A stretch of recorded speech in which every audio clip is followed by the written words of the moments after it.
సాదా బైనామా భూముల రిజిస్ట్రేషన్కు ప్రభుత్వం వెసులుబాటు కల్పించిందని బుచ్చిరెడ్డిపాలెం మండల తహసీల్దార్ అంబటి వెంకటేశ్వర్లు తెలిపారు.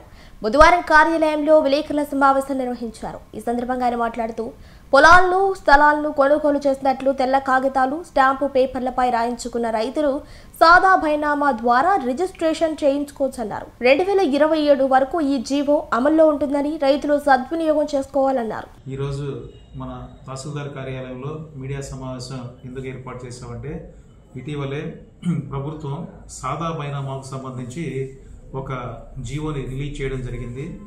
ఆ జీఓఎంఎస్ నెంబర్ 467 4/12/2025 తారీఖున రిలీజ్ చేయడం జరిగింది. అసలు మెయిన్ ఎందుకంటే సాదా బైనామా అంటే ఏంటంటే, ఎవరైనా రైతులు వాళ్ళు అగ్రిమెంట్ల ద్వారా అంటే రిజిస్టర్ కాకుండా అన్రిజిస్టర్డ్ డాక్యుమెంట్స్ ద్వారా తెల్ల కాగితాల మీద కానీ అదేవిధంగా అగ్రిమెంట్ల ద్వారా కానీ భూములు కొనుక్కున్న వాళ్ళందరికీ వాళ్ళకి ఏంటంటే మనం మ్యూటేషన్ చేయాలంటే ఇక్కడ చేయలేం. కాబట్టి గవర్నమెంట్ ఈ సాదా బైనామా జీవో ద్వారా ఒక ప్రొసీజర్ ఏర్పాటు చేసింది. కానీ ఈ జీవో గతంలో కూడా ఉండేది. అది 31/12/2023 నాటికి ల్యాప్స్ అయిపోయింది.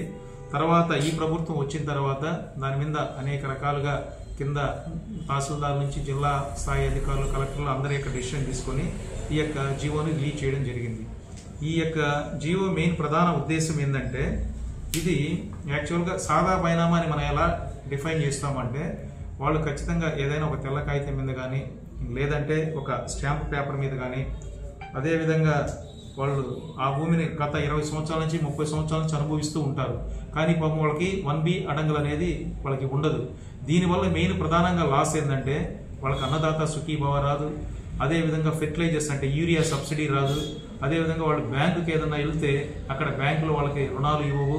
కాబట్టి ఇన్ని రకాల సమస్యలు ఉన్నాయి. కాబట్టి ప్రభుత్వం దీన్ని ఆలోచించి ఇది త్వరగా చేయాలనే ఉద్దేశంతో ఈ జీవోని రిలీజ్ చేసింది. ఇది మెయిన్ ఎవరికి అప్లికబుల్ అంటే, దీంట్లో ఇంకొక ప్రధానంగా స్మాల్ మార్జినల్ ఫార్మర్స్కి స్టాంప్ డ్యూటీ కూడా కట్టాల్సిన అవసరం లేదు. అంటే దీని మెయిన్ ప్రొసీజర్ ఎలా ఉంటుందంటే, మనకి యాక్చువల్గా ఎవరైతే పొలం కొన్న వాళ్ళకి అమ్మిన వాళ్ళకి ఇద్దరికి నోటీసులు ఇస్తాము, 11-12 నోటీసులు ఇస్తాం. ఆ తర్వాత అవి రెండు మనం ఎక్కడికి వెళ్ళి ఎంక్వైరీ చేసుకున్న తర్వాత 13A, 13B, 13C అని 3 ఫామ్స్ ద్వారా ఏంటంటే, 13Aలో ఏంటంటే మనం సబ్ రిజిస్ట్రార్ గారిని అడుగుతాము స్టాంప్ డ్యూటీ ఎంత కట్టాలని, Bలో వాళ్ళు పంపిస్తారు, 13Cలో మళ్ళీ మనం ఆర్డర్ ఇస్తాము. ఆ యొక్క స్టాంప్ డ్యూటీ కూడా చిన్న సన్నకారు రైతులు కట్టుకోలేరనే ఒక సదుద్దేశంతో గవర్నమెంట్ దాన్ని ఎగ్జంప్షన్ ఇచ్చింది. ఇక్కడ స్మాల్ ఫార్మర్ అంటే ఎవరైనా ఒక రైతుకి 2.5 ఎకరాలు మాగాణి 5 ఎకరాలు మెట్ట ఉన్న వాళ్ళని మనం స్మాల్ ఫార్మర్ అంటాం అనమాట. మార్జినల్ ఫార్మర్ అంటే ఎవరంటే 1.25 ఎకరాలు మాగాణి భూమి, 2.5 ఎకరా మెట్ట భూమి ఉన్న వాళ్ళని మార్జినల్ ఫార్మర్ అంటారు. చిన్న సన్నకారు రైతులు అంటారు అనమాట. వాళ్ళైతే ఎలాంటి స్టాంప్ డ్యూటీ కూడా కట్టాల్సిన అవసరం లేదు. అంటే అంత పొలంగా ఉంటే, దానికంటే ఎక్కువ ఉంటే కంపల్సరీ దానికి ఎంత పడుతుందో అంత స్టాంప్ డ్యూటీ కూడా మనం చేయాల్సి ఉంటుంది. ఇది అసలు ఎప్పటి వరకు రాసుకున్న డాక్యుమెంట్లకి ఈ యొక్క జీవో అప్లికబుల్ అవుతుందంటే 15/6/2024 15/6/2024 వరకు ఏదైతే రాసుకొని ఉంటారో, ఈ విధంగా అగ్రిమెంట్ల ద్వారా భూములు కొనుక్కుంటారో ఆ రైతులందరికీ కూడా ఇది ఉపయోగకరంగా ఉంటుంది. ఈ జీవో ఎప్పటి వరకు అమల్లో ఉంటుందంటే 31/12/2027 వరకు ఈ జీవో అమల్లో ఉంటుంది. అదేవిధంగా దీన్ని ఎలా అప్లై చేసుకోవాలంటే, మన గ్రామ సచివాలయాల్లో కానీ అదే మీ సేవా సెంటర్లో కానీ అక్కడికి వెళ్ళేసి వీళ్ళు దానికి సంబంధించి అప్లికేషన్ పెట్టుకోవచ్చు. అప్లికేషన్ పెట్టుకున్న తర్వాత 90 రోజుల లోపల వీళ్ళ యొక్క ఏదైతే పెట్టుకున్నారో అప్లికేషన్ని జ్యూరిస్డిక్షన్ లో వస్తుందో వాళ్ళు దాన్ని కంప్లీట్ గా పూర్తి చేయాలి. అదేవిధంగా ఈ యొక్క సాదా బైనామా జీవో కొన్ని ల్యాండ్స్కి అప్లికబుల్ కాదు. అవి ఎలాంటి ల్యాండ్స్ అంటే గవర్నమెంట్ ల్యాండ్స్కి ఈ జీవో వర్తించదు. అదేవిధంగా అసైన్మెంట్ ల్యాండ్స్ ఏదైతే ఉన్నాయో వాటికి కూడా ఈ జీవో వర్తించదు. అదేవిధంగా కొన్ని ల్యాండ్స్ అంటే మనకి డిస్ట్రిక్ట్ హెడ్ క్వార్టర్స్ కానీ స్టేట్ హెడ్ క్వార్టర్స్ లో ఉన్న ల్యాండ్స్ కూడా ఇది వర్తించదు. అదేవిధంగా మున్సిపాలిటీస్ అండ్ మున్సిపల్ కార్పొరేషన్ లో ఉన్న భూములు కూడా ఈ యొక్క జీవో వర్తించదు అనమాట. అదేవిధంగా ఈ యొక్క పొజిషన్ ఆఫ్ ల్యాండ్ అసలు నిజంగా ఎలా ఐడెంటిఫై చేయగలం మనం, ఎందుకంటే ప్రతి ఒక్కరు దీంట్లో కొన్ని ఇంతకుముందు కూడా కొన్ని జరిగాయని చెప్తూ ఉంటారు. కాబట్టి ఈ పొజిషన్ ఆఫ్ ల్యాండ్ని మనం ఎలా ఐడెంటిఫై చేస్తామంటే, వాడి దగ్గర వాడి పొజిషన్లో ఉన్నాడా లేదా అని చెప్పేసి మనం అక్కడికి వెళ్ళి విఆర్ఓ, ఆర్ఐ అండ్ తహసీల్దార్ వీళ్ళందరూ వెళ్ళి అక్కడ సర్వేరు వీళ్ళందరూ చూసి నిజంగా వాడి భూమి మీద ఉన్నాడా లేదా అని చూస్తాము. భూమి మీద నిజంగా వాడు ఉన్నప్పుడు ఆ చుట్టుపక్కల రైతులు ఎవరైతే ఉంటారో వాళ్ళ హంసాయిదారులు అందరూ కూడా తీసుకుని అక్కడ స్టేట్మెంట్ తీసుకుంటాము. ఇంకా అదే విధంగా వాడి క్వశ్చన్ కన్ఫర్మ్ చేయడానికి వాడి దగ్గర ఏమీ లేకపోతే పాపం ఒకడు నేను కొనుక్కున్నానని చెప్తాడు, వాడి దగ్గర ఎలాంటి అగ్రిమెంట్ ఉండదు. కానీ గవర్నమెంట్ ఇంకా కొంచెం వెసులుబాటు ఇచ్చింది మనకి ఈసారి.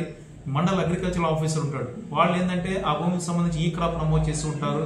అదేవిధంగా అన్నదాత సుఖీభావ అంటే ఈ భూమి కంటే 1/3 అడుగులు ఉంటేనే పడుతుంది.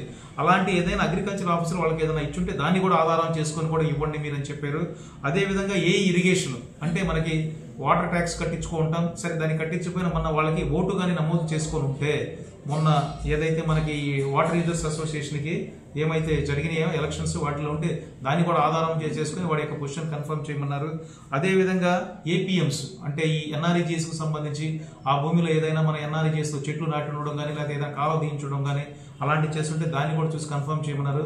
అదేవిధంగా ఎంపీడీఓ దగ్గర నుంచి ఇంకా ఏదైనా ఆ భూమికి సంబంధించి ఏదైనా ఆధారాలు కనుక ఇవన్నీ కూడా ఆధారాలుగా పరిగణించి మీరు ఆయన దగ్గర ఒకవేళ డాక్యుమెంట్ లేదనే ఉద్దేశంతో రిజెక్ట్ చేయబాకండి. ఎందుకంటే ఈ విధంగా చేయడం వల్ల పాపం చాలా మంది కొన్నిసార్లు చేసుకోలేకపోయారనే ఉద్దేశంతో గవర్నమెంట్ కూడా కొంచెం ఇంకా బాగా లిబరలైజ్ చేసింది ఈసారి ఈ జీవోలో కూడా. కాబట్టి ఇవన్నీ మనం కన్ఫర్మ్ చేసిన తర్వాత అక్కడ మళ్ళీ కొంతమంది హంసాయిదారులు ఉంటారు. వాళ్ళు కొంతమంది అక్కడ వాళ్ళకి ఇన్నర్గా ఉన్న కొన్ని వాటి వల్ల కూడా కొంతమంది ఏంటంటే కాదు అని చెప్తారు. అయినా కానీ మీరు ఏం చేస్తారంటే ఇంకా దాన్ని డెప్త్ ఎంక్వైరీకి వెళ్ళి కాబట్టి మ్యాక్సిమం మీరు రిజెక్ట్ చేయడానికి ఇక్కడ ఎటువంటి స్కోప్ లేకుండా చూడండి. నిజంగా జెన్యూన్ కేసు అయితే దాన్ని చేయడానికి మీరు ప్రయత్నం చేయండి అని గవర్నమెంట్ క్లియర్గా ఈ జీవోలో చాలా స్పష్టంగా చెప్పి ఉన్నారు. కాబట్టి ఈ యొక్క మనకి బుచ్చెట్టిపాలెంలో దాదాపు 14 రెవెన్యూ గ్రామాలు ఉన్నాయి. ఈ 14 రెవెన్యూ గ్రామాల్లో మనకి ఇప్పటి వరకు 12 రెవెన్యూ గ్రామాల్లో రీసర్వే అయిపోయింది.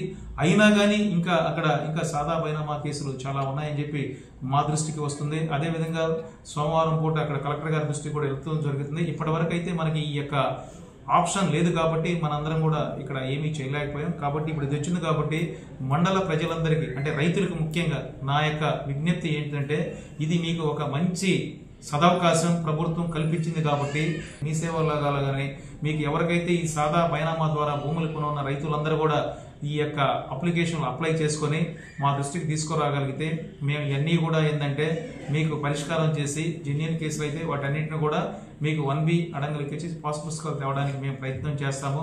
అదేవిధంగా ఈ యొక్క జీవో తేవడానికి మన గౌరవ ఎమ్మెల్యే గారికి కూడా నేను 2-3 సార్లు మేడం గారికి విజ్ఞప్తి చేసినప్పుడు కూడా మేడం గారు కూడా ఇది ప్రభుత్వం దృష్టికి తీసుకెళ్లి ఈ జీవో రావడానికి మేడం గారు కూడా గట్టిగా కృషి చేశారనమాట.